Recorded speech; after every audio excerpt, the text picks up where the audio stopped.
Hey there, and welcome back to the show. It is not Tuesday or not Thursday. It's Tuesday, which is very, very odd. I'm usually not live on Tuesday, but thankfully tonight we got Billy Ray Brewton here, who Oh, is the man behind Make Believe Seattle Film Festival. Billy Ray, thanks for hanging out tonight.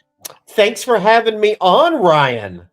It's been gosh, I think the interview that we did was like 14 months ago on the channel, and a lot has changed since then, including we kind of started this whole venture with you a part of this. It's been an interesting few months. It has been indeed, especially for me, considering also in those last few months I moved from Seattle back to Los Angeles. So it's been just a whirlwind of insanity.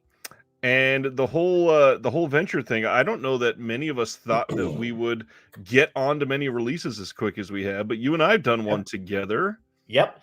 We've done one together. I also, did one for a title that we can't mention yet, which is just still mind blowing to me that I got to be on that.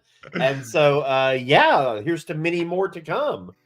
Yeah, strong recommendation to check out What Happens Next Will Scare You. That is shipping from TerraVision by the end of this month. And Billy Ray and I did a little visual essay on horror anthologies. How'd you ever come to horror anthologies? You a big fan of them? Um, weirdly, no. Um, I mean, yes and no, right? Like, I love a really good horror anthology. Right, I just find that maybe 10% of horror anthologies are good, right? right, And I, fortunately, one of my close friends directed a horror anthology, which was honestly part of my inspiration for doing it. Was like, oh, it gives me a chance to right. kind of fawn over the Mortuary collection, which is available on Shudder for folks who have not seen it. And I do love a really well made horror anthology. I just wish more of them were better made. I strongly, strongly recommend people check this out because there are lots of horror anthologies where one or two of the segments are good, and then Yeah, the rest are kind of phoned in a little bit. But basically the entire VHS series. well, I think many people would agree with you.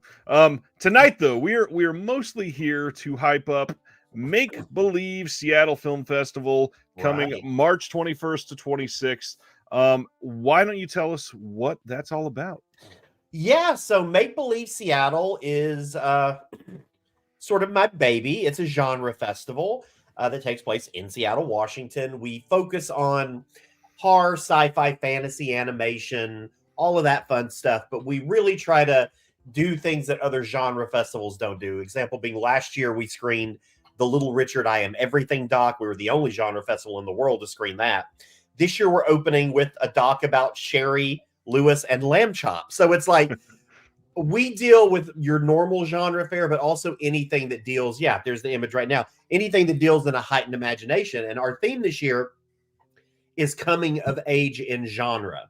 So Right. we're tackling a lot of different coming of age themes throughout the different genres. And we thought, what better film to open the festival with than a documentary about a woman who basically defined the childhood of so Right. many people of a certain age? And it just kind of felt like a natural fit. I'm very, very happy to hear that this has been continuing. This is the second year of Make Yeah, Believe, yeah. and it appears to be getting much bigger at an exponential rate. It's certainly much bigger than last year in terms of number of films, in terms of number of guests, in terms of it seems to be the general overall excitement for the festival, which is really gratifying. I mean, it's our second year. We're brand new. There are tons of genre festivals out there. I've been to a lot of them. I like to think that what we do is a little different. We kind of specialize in showcasing diversity in a really sort of intentional way. Right. We have a Native American showcase this year that's programmed by Colleen Thurston from Oklahoma. We've got a Black lens, a queer lens. Over 50% of our films are directed by women. 35% of our films are from BIPOC filmmakers. So, and we didn't, I wish I could say that we really had to fight for that, but the talent's out there. You've just got to be willing to find it. And Right. I hope more genre festivals start doing that. Well, I know this is a very odd thing to promote, just a single random corner of the country film festival. But the other side of this is also setting up the rest of the year for film festivals. Many of these films will be playing at other film festivals around you. Certainly not all of them. Definitely some of these will certainly be exclusive, but it might give you a reason to check out some other local film festivals, but also just get a taste for the film festival world, because there are, I mean, I swear every year there's 10 or 20 new film festivals that are popping up out of seemingly nowhere. Yeah, I mean, film festivals are a dime a dozen these days. And but I do think you just, you have to curate your own experiences, Right. is like what I like to say. And if you've never been to Seattle, maybe it's a great time to come visit Seattle, because not only do we have Make Believe, we've got Scarecrow Video, which is the coolest video store in the whole fucking country. We have the Seattle Underground tour. If you're a fan of anything like spooky and out there, like, this is Bigfoot country, y'all. Like, you're gonna find plenty to do in Seattle. And so, if you can fit in a few genre films that Make Believe, make it a vacation. Blow all your money, come to Seattle, have a good time. Couple hours to the Twin Peaks filming locations, Absolutely. Twilight filming locations everywhere. You can do the whole thing in just a few days. Absolutely. Get your Twilight fix while you're there. Absolutely. Team Edward, Team Jacob, Team Who Cares? One of the big additions to Make Believe Seattle this year is an incredible social media manager who's with us tonight. Courtney is watching. Hello to my sister. Yeah. Oh, why is that your sister, Ryan? I had no idea. People talk about Nepo babies all the time, and we're getting into some real world Nepo discussions here. We certainly are. Courtney's amazing. I'm glad she could help out this year.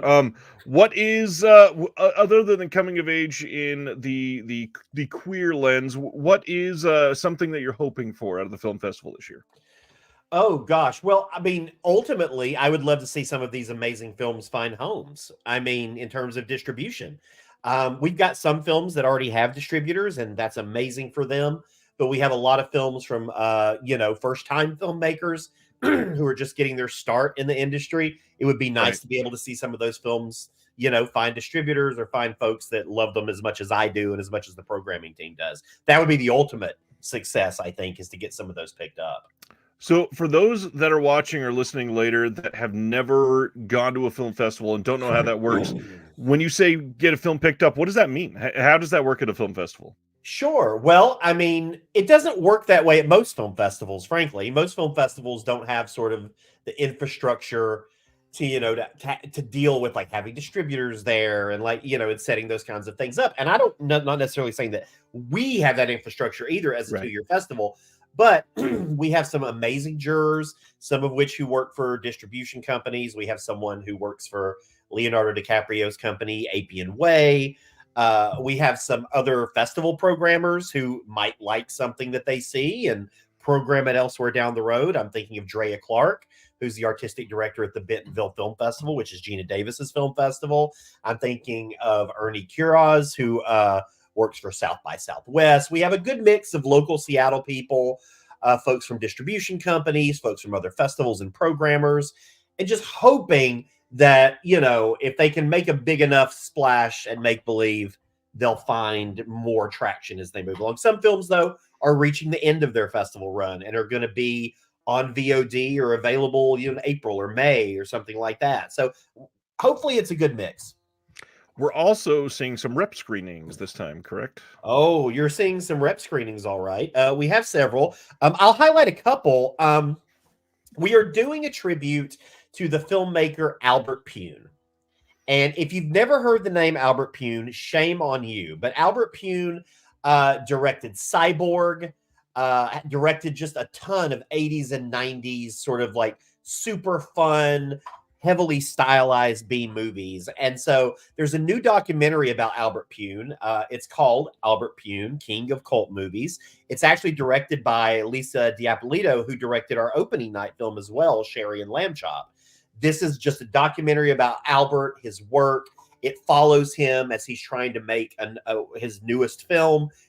The film goes in some unexpected directions, which I won't spoil, but we're going to be screening that. And it's going to be the West Coast premiere. And I believe it's the mainland United States premiere, because I believe it's only ever screened in Hawaii. But we've got that film, and then right after we're going to be screening Albert Pune's 1993 film Arcade, which if you've never seen Arcade, seeing it on the big screen for your first experience, I promise you're going to have a good time. It's just kind of our way of honoring someone whose work I think gets lost a little bit in the shuffle and and has been underrated over the years. When I found out that documentary was made, I was like, hot damn, like these are the documentaries I want to see. I want to see these type of filmmakers get celebrated because they deserve it. And this is a big thing, obviously, because Albert Pune has been getting finally like a little more recommendation, but unfortunately a little too late because he passed in November of 2022. Yep. And so now we can posthumously try to give a little bit more respect. Exactly. Okay, so we got Albert Pune doc. Yes. We've got Sherry and Lamb Chop. That's the opening. Anything else about Sherry and Lamb Chop that you wanted to shout out? Yeah, I mean, I grew up. I remember Lamb Chop's play along when I was a kid. I watched it. I watched a lot of the shows that dealt with kind of more the rudimentary puppets, and I just thought they were fun, and I thought they were clever, and like I knew they weren't the best puppets because I'd also was watching Jim Henson stuff. You don't watch Labyrinth and then like, oh God, Charlie Horse just blew me away. But it's the love that went into it and the creativity that went into it. And I think what's so remarkable about this documentary is if you think you know anything about Sherry Lewis, it really touches on, I don't want to say the darker side, but I guess it is the darker side. Like, we're complicated human beings. We contain multitudes. Right. Like, yes, she was a beloved children's entertainer, but she also had a life. And I think the documentary does a really beautiful job of capturing all of that. And I don't know, it just I watched it and I just felt creative. It made me feel creative. It was like, if she can do this with so little and make such a global impact, then I need to get my lazy ass off the sofa and get creative.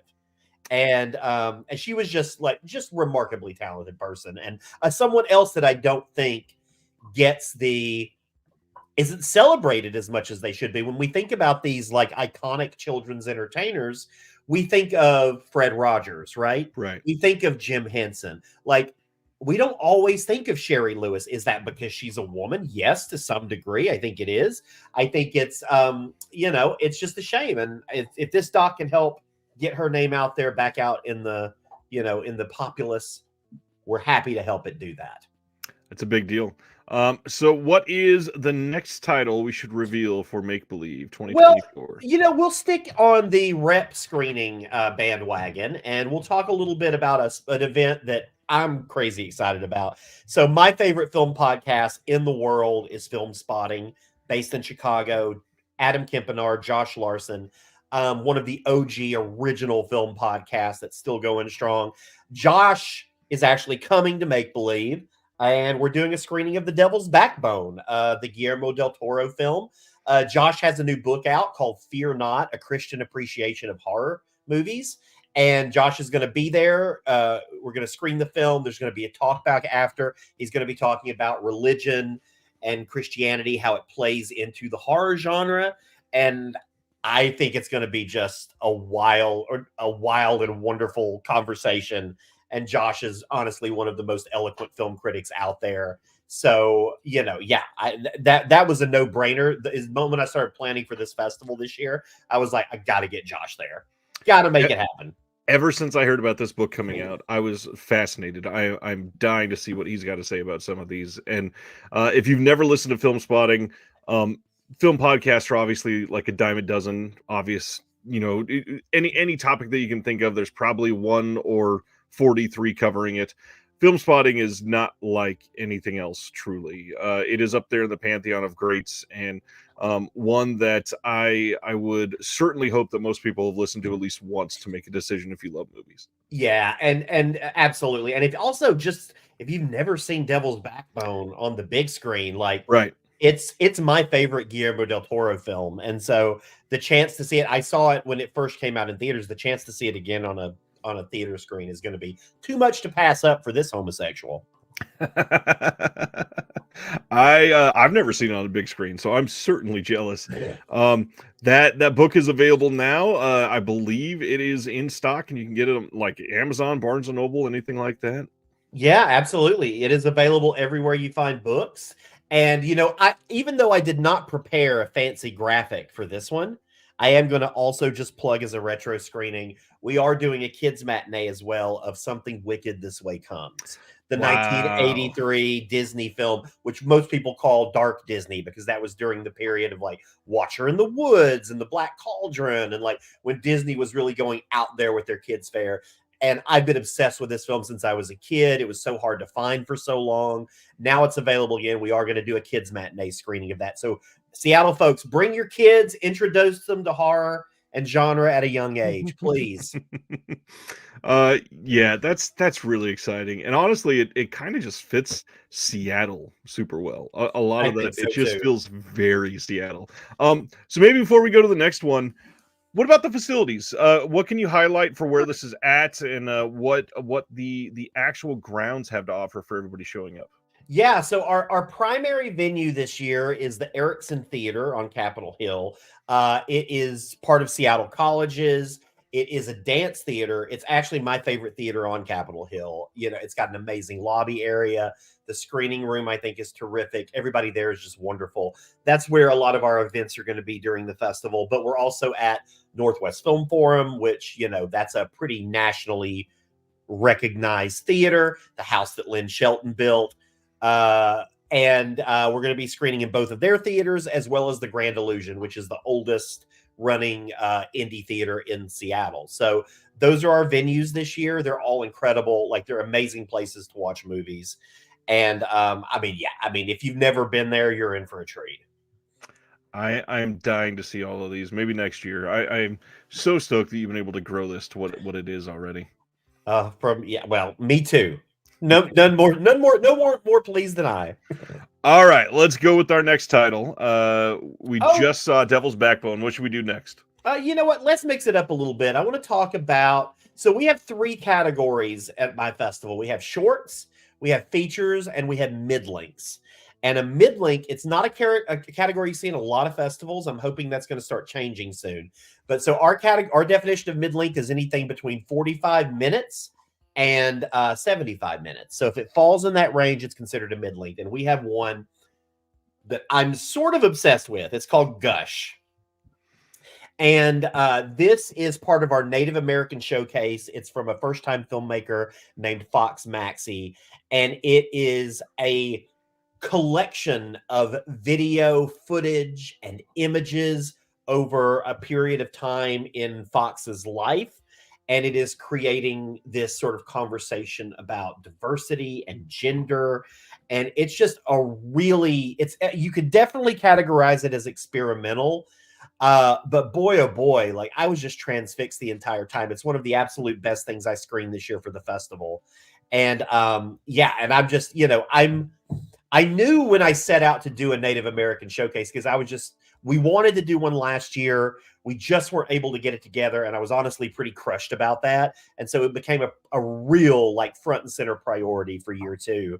And within like a month or 2 of submissions being open, it was like, my God, like there are so many incredible genre filmmakers in like the Native American community and indigenous communities all over. You just gotta they just don't have the kinds of showcases for their work that a lot of other communities do. And so this was a perfect example. Gush came out of nowhere. It was recommended by our programmer, Colleen, and knocked my socks off. And I think folks are I think it's a really moving film. It's a really impactful film. I think folks are gonna really, really enjoy it. I am, fascinated. We talked about this last year because it's such a unique way to showcase movies with this whole mid-length category. I'm fascinated to see how there might be a future for that at other festivals, but beyond that, future for releases, because not a lot of theaters, not a lot of VOD, not a lot of physical media is ever dedicated to those types of films. So I really hope showcases like this really help. Well, I've been programming for a long time because I am an old man now. And in the early days when I was programming, if you were to get a 45-minute, 55-minute film, it would generally not even get considered. Right. Because it was like, what am I going to do with this? I'm not going to do anything with this. And I think a lot of programmers are that way at festivals. You see a film that's 35, 40 minutes, whatever. It's like, oh God, what am I going to do with this? It can't really work in the shorts block. I can't put it before a feature. But like now, that's changed a lot. And about 4 or 5 years ago, you started seeing certain festivals start to program these smaller films. And you started seeing filmmakers not be like ashamed by the fact that they had an hour and 10-minute movie because they thought it wasn't a real film at that length. Like, you can make a real film at any length. Like, there are no barriers. Like, you can make a 53-minute movie that is just as good as an hour and 45-minute movie. And, we have 4 mid-lengths this year, which is what we had last year. All 4 of them can stand up against any feature in the festival. They're all of that level. So yeah, I hope more people start programming mid-lengths. That people start taking that more seriously, because I do think it's just a totally unique way to watch movies. What do we got next? Next up, we're gonna let's jump to our closing night film. Our closing night film comes from France. And it is called Humanist Vampire Seeking Consenting Suicidal Person. This is a film that's played several festivals already. It's been extremely popular at all of those festivals. It's just absolutely and utterly charming. It's about a vampire, a young girl who's a vampire who does not like killing people for their blood. It's not something that she enjoys doing. She has kind of an aversion to it. So she, starts looking for someone who maybe doesn't want to live anymore. And maybe that way she doesn't have to, unwillingly kill someone. But so she finds a guy who is very depressed and doesn't want to be here anymore. But his caveat is that he will be her victim if she spends one night helping him do everything he was wanted to do before he dies. And so it's kind of a weird friendship and romance movie. It's a horror movie. It's a comedy. It's got that biting sort of French wit to it. Right. It was absolutely the favorite film our screening committee saw all year long. They absolutely went crazy for it. And that honestly, above all else, is why we made it closing night. We were like, if our screening committee loves it this month, people will too. I think I had heard this one from some other festival, because it's not the premiere for this one, right? It's played a couple. No. It is not. It is not the premiere. It is the Pacific Northwest premiere, but it's played at a couple of festivals now. Yeah, I've heard this one is pretty incredible. So I can't wait to. I'm sure this will get some sort of distribution. Well, it's already with Giant/Draft House Films, so I think it's probably already pretty set. Nice. All right, then. What else do we have on the docket?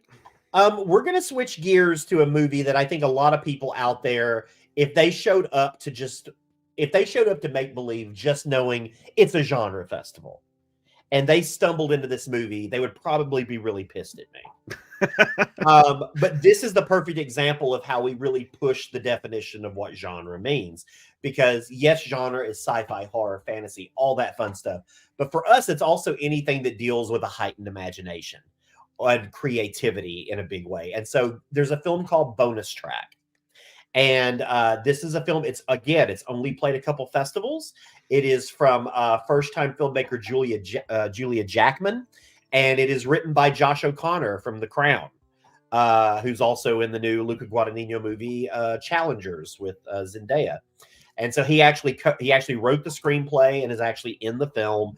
It's sort of like a feature version of Heartstopper for folks who love that series. Yeah. It's about these 2 young guys. They start falling for each other. One of them is the son of a famous musician, and they start getting ready for a talent show. So it follows a lot of similar formulas that you're used to in those types of films, but it is so just effortlessly charming and sweet and wonderful. And it is the epitome of coming of age. Is there horror? Are there murders? Are there anything like that? Absolutely not. But music is so front and center in it. Music is like the ultimate creative endeavor. Like, for me, it makes sense. Like, others might scoff at that being in a genre festival. And I say, scoff to you. But it's lovely. It's one of our centerpiece films too. So we're really proud of that one.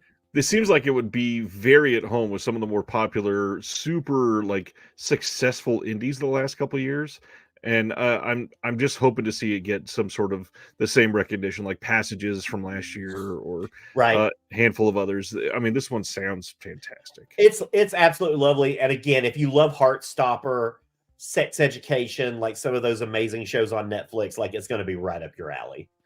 I mean, that sounds incredible. What else, sir? Switching over to, well, I think the best way to describe this is to just read the tagline first.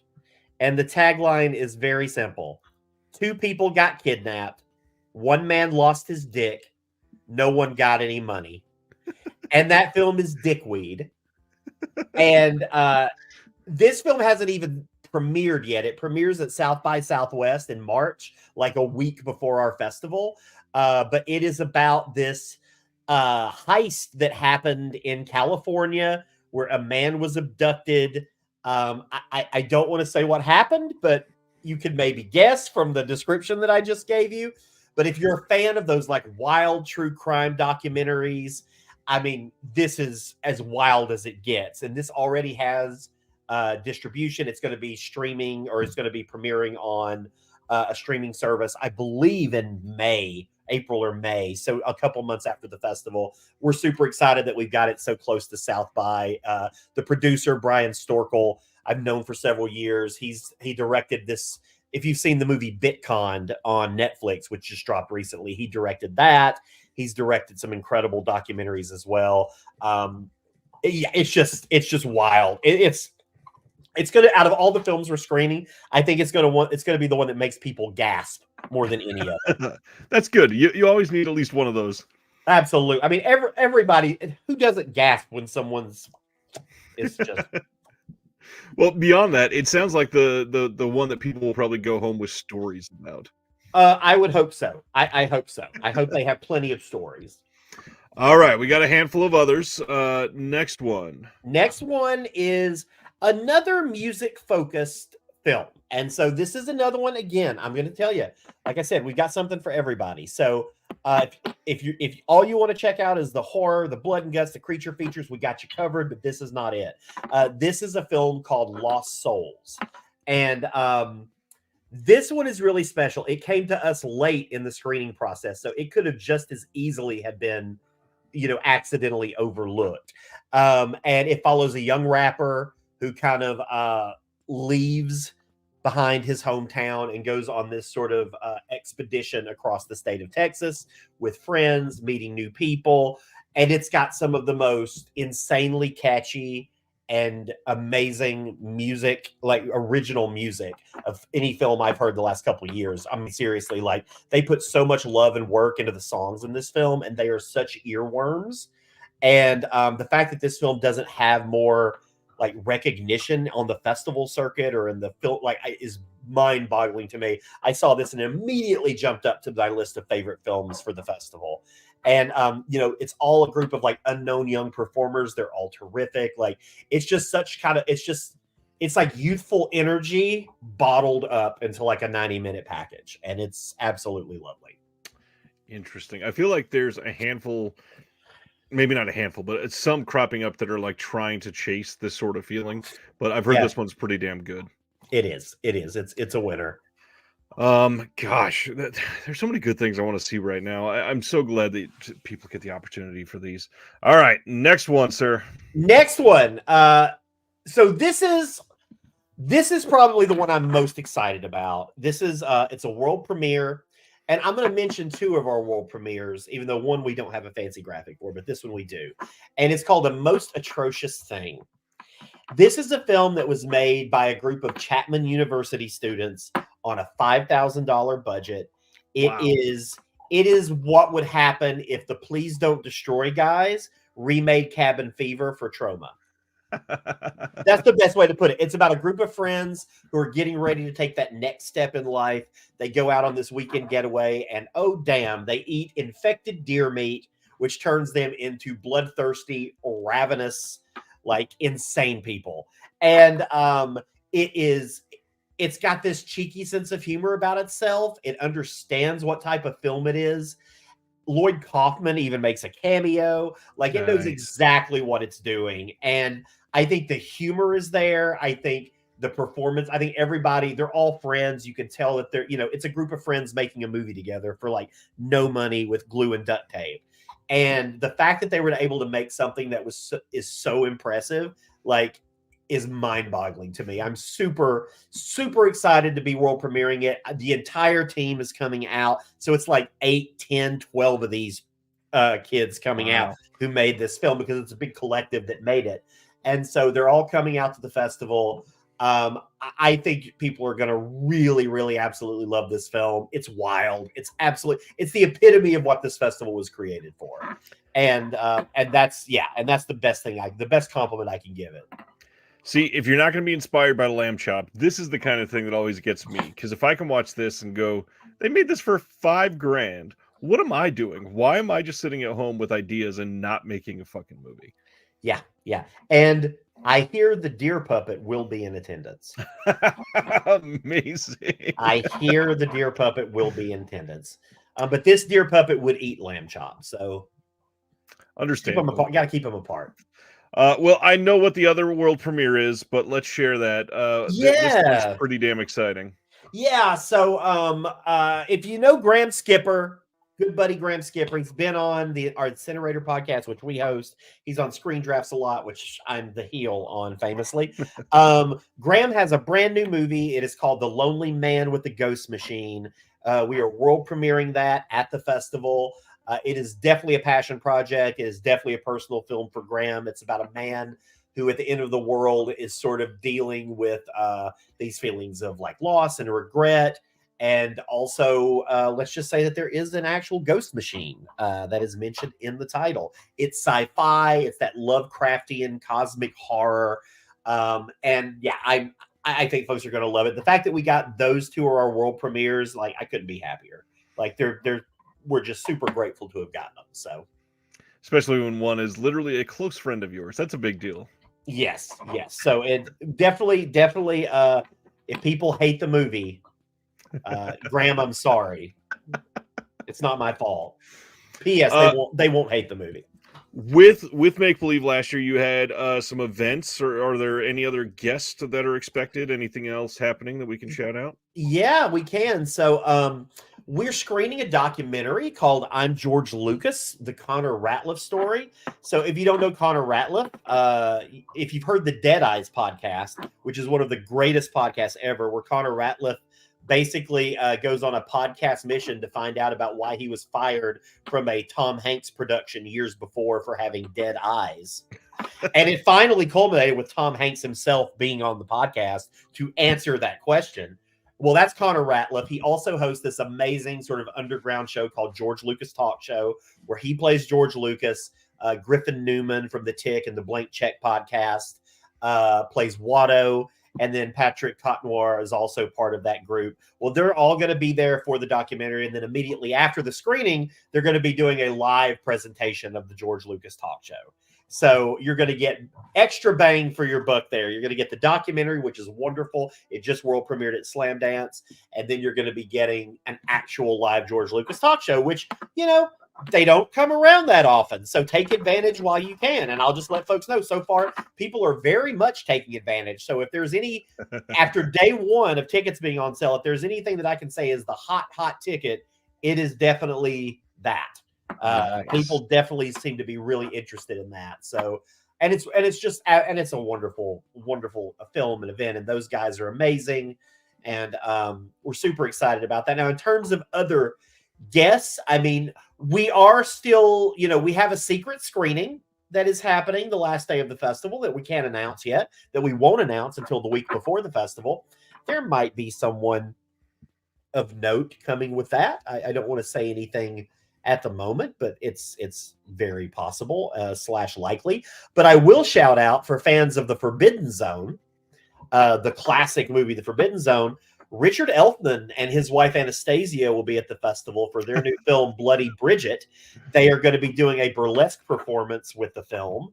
And that movie is batshit. I can't wait. The movie is scored by Danny Elfman, Richard's brother. And if you love Forbidden Zone, if you love, anything that Richard's done over the years, Shrunken Heads or Aliens, Clowns, and Geeks, like it's right in your wheelhouse. And that one's going to be wild. I never would have thought that I was going to be doing an event with Richard Elfman. But Right, right. let me tell you, it has made me more excited than anything. Such a lovely, Nice. such a lovely person. But yeah, we've got so many filmmakers attending. So if shorts, features, mid lengths, we've got filmmakers galore that are going to be there. So it'll definitely is a good chance for you to get talk to folks who are making the movies, and hopefully spark some creativity in your own life. Well, we've kind of tap danced around it. We have not really mentioned dates or tickets. Dates, March Yeah. 21st to 26th. Yeah, so we technically kick off on March 20th. It's what we call our soft opening. Gives us a chance to work out any kinks, and we're doing that at Grand Illusion Cinema with an event called Snicker Treat, where we're showing 4 Halloween-themed episodes of classic Snick shows like Are You Afraid of the Dark, Clarissa Explains It All, Adventures of Pete and Pete, and Salute Your Shorts. And so it's going to be a really fun night.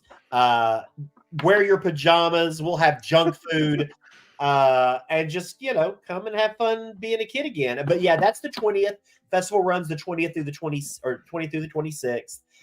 Tickets are on sale now. You can get a VIP pass for $250. It gets you into every film, every event, and it gives you access to our filmmaker lounge from Tito's Handmade Vodka. So that means you get free drinks the whole festival. Who can beat that? We have a $150 festival pass that gets you into all the films and all the events. We have day passes for Saturday and Sunday if you can only make it one day. We have an events pass if all you want to do is check out the events. So we got you covered. So you can go to the website. You can go to makebelieveseattle.com. You can go right there, get all of the tickets you need, all the passes you need. I would recommend the passes. I think we have enough films to warrant it this year that are going to blow you away. But if individual tickets are your jam, we got you covered. I'm so jealous. Not only great movies, fun events. You'll be there. My sister will be there. I won't be able to do anything. It almost seems like we're compiling all this to like destroy you on an emotional level. Yes, I'm super jealous.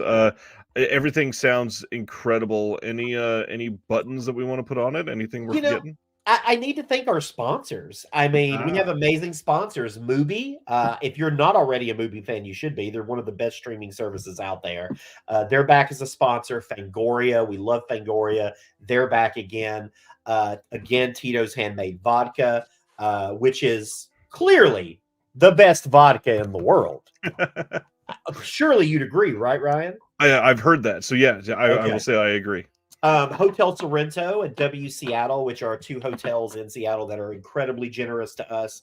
The Stranger, Letterboxd. We're so stoked to have Letterboxd on board this year. And then C80, and then C89.5, Seattle's Home for Dance. They're actually co-presenting our opening night yacht rock party. And so that's right. Come dance the night away to the sounds of Ambrosia, Bertie Higgins, Later Day Beach Boys. Later Day Beach Boys. That's what I've always heard that people are clamoring for. Hey, people want their Kokomo. This is such a Billy Ray party. I love it. Yeah. Oh no, it's very much. If you've ever wanted, and I can't imagine anybody has, if you've ever wanted to come and just sit inside my brain for 5-6 days, this is your chance. and even if you haven't, I promise it'll probably be at least a little bit fun. God have mercy on your souls if you choose to do it. Let's see. Other than make believe, what else is going on in the world of Billy Ray? Great question, Ryan. Well, we just we're just kicking back off Incinerator. We just recorded a new episode recently. It felt like it had been years, and I'm not going to say that we weren't a little rusty. I think that's fair. We were a little rusty, but we're going to get our groove back. But it was a great episode. We incinerated the films of Clint Eastwood with Craig and Dennis from Deaf Crocodile. So that's going to be dropping this week. So get ready for that one. And so been up to that,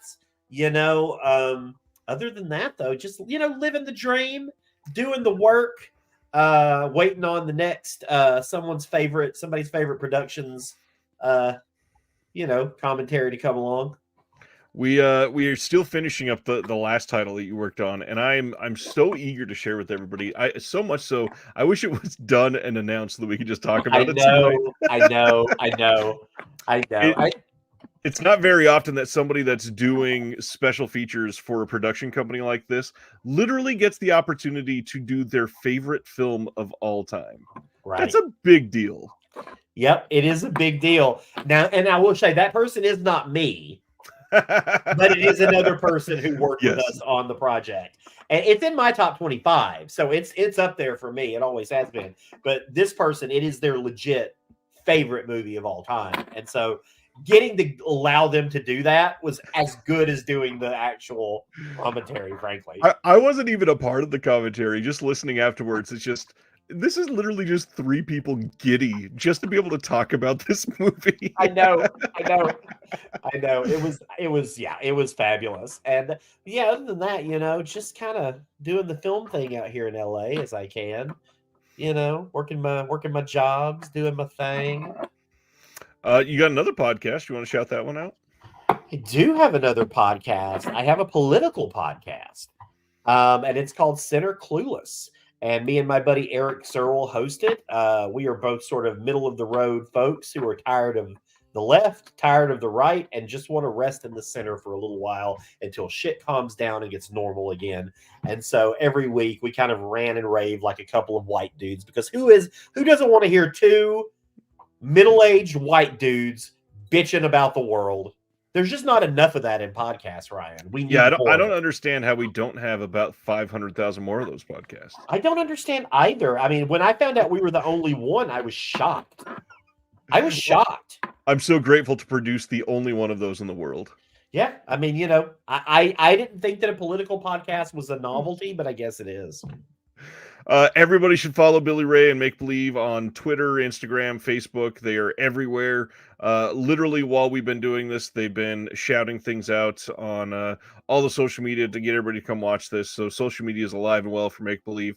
If you're anywhere near Seattle, check it out, please. Please do. And I'll throw in, if you want to come, if you're like, I really want to come, we have some amazing hotel partners who are offering incredible discounts. So if you want to come, hit us. We have that information on our website. But if you have questions, you can hit us up too, and we can try to make sure that you get connected with the right place to stay. Not to put you on the spot, have you decided that you're going to be doing this again in 2025? Well, I mean, I think the plan is to absolutely do it again. Okay. Now, if something happens and like the festival's an unmitigated disaster, then maybe we'll take pause. But no, we're gonna. Yeah, the plan is to hopefully keep this going for many, many more years to come. So what I was going to say is this festival's in 5 weeks, and if that's not enough time for you to plan a trip from Louisiana, if that's where you live, to head up to Seattle, maybe plan for 13 months from now, and somewhere around then we can plan on you coming in 2025. Absolutely. You can go ahead and start making your plans. We'll screen something for you. Obviously, if you like the slate this year, you're probably going to like the taste next year. Well, in theory. All right, Billy Ray, this has been incredible. I really hope people check out Make Believe. Thanks for doing this. No, thanks for having me on, Ryan. Appreciate it. And to everybody else out there, we'll see you on the next one. Peace.